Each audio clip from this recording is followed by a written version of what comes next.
আজকে এই ভিডিওতে আপনারা দেখতে পারবেন কিভাবে আমি রাউন্ড পিলারের উপরে ছাদের শাটারিংটা লাগিয়েছি। এই যে নিচ থেকে দেখাচ্ছি, এটা দেখতে পাচ্ছেন কিভাবে শাটারিংটা লাগানো হচ্ছে। এটা লেভেল করা হয়নি এখনো, আর একটু উপরে উঠবে।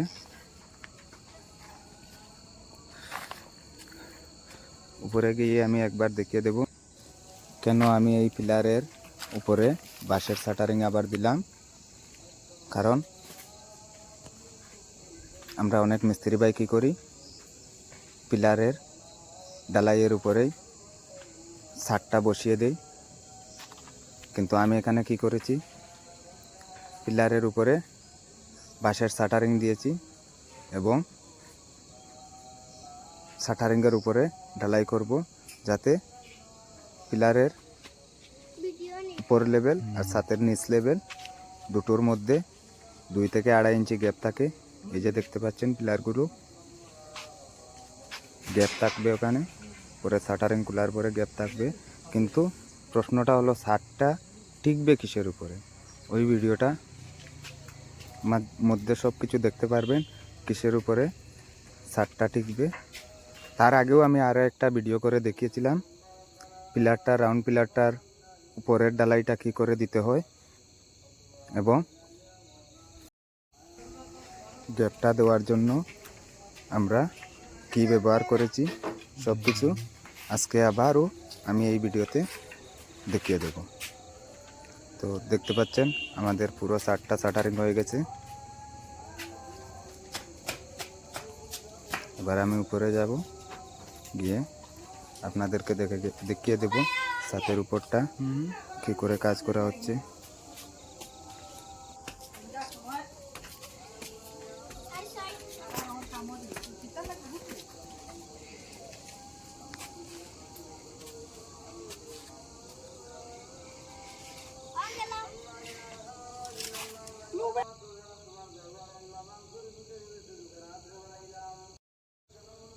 দেখতে পাচ্ছেন আমার বাতিজিটা কিভাবে দুষ্টুমি করছে। ভিডিও করার সঙ্গে সঙ্গে আমার সঙ্গে সঙ্গে আছে, আঙ্কেল আঙ্কেল বলে পিছু পিছু ঘুরাচ্ছে, দুষ্টুমি করছে আমার সাথে।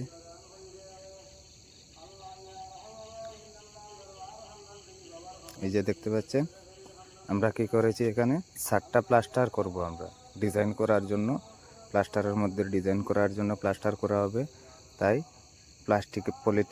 প্লাস্টিক যেটা আমরা ছাদের উপর নিচে ব্যবহার করি, আমরা প্রথমে ওটা ব্যবহার করেছি, তারপরে আবার ওটার উপরে ডাম দিয়ে দিয়েছি। বাঁশের বেত দিয়ে ডাম বানানো হয় যেগুলো, ওই ডামগুলো দিয়ে দিয়েছি, কারণ প্লাস্টারিংয়ের কাজ করতে অনেক সুবিধা হবে।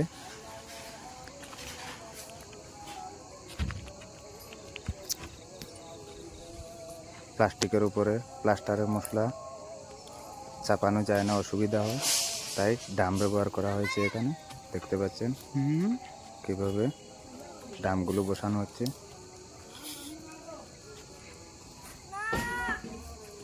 সব কটা রুমের ডাম বসানো হবে।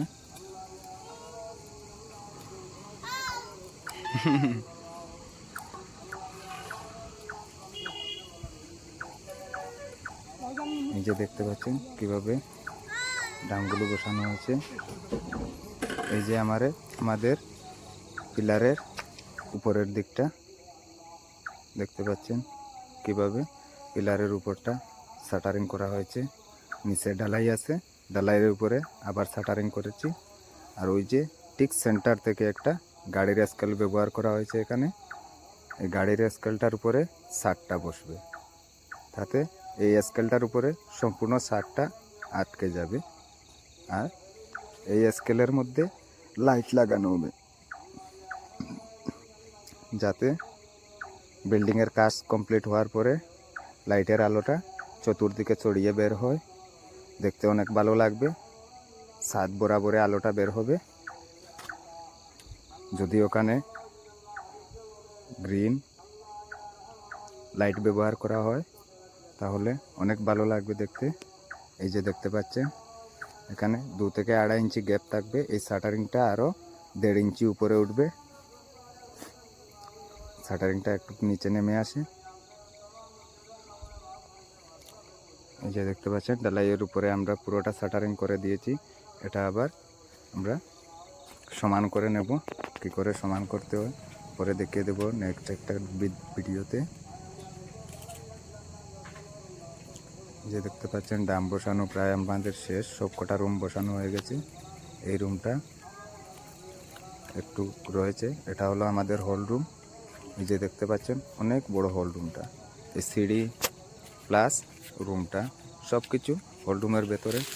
পুরো রুম সিঁড়ি মিলিয়ে প্রায় 22 ফুট বাই 18 ফুট রুমটা আছে। এত বড় একটা হল রুম, বুঝতে পাচ্ছেন? এই যে দেখতে পাচ্ছেন সম্পূর্ণটা অনেক বড়।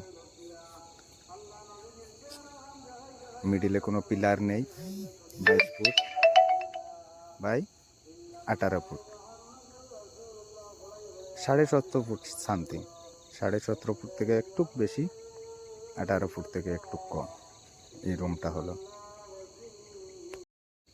আমাদের শাটারিংয়ের কাজ প্রায় শেষই। ভিতরের সবকটা রুম ডাম বসানো শেষ।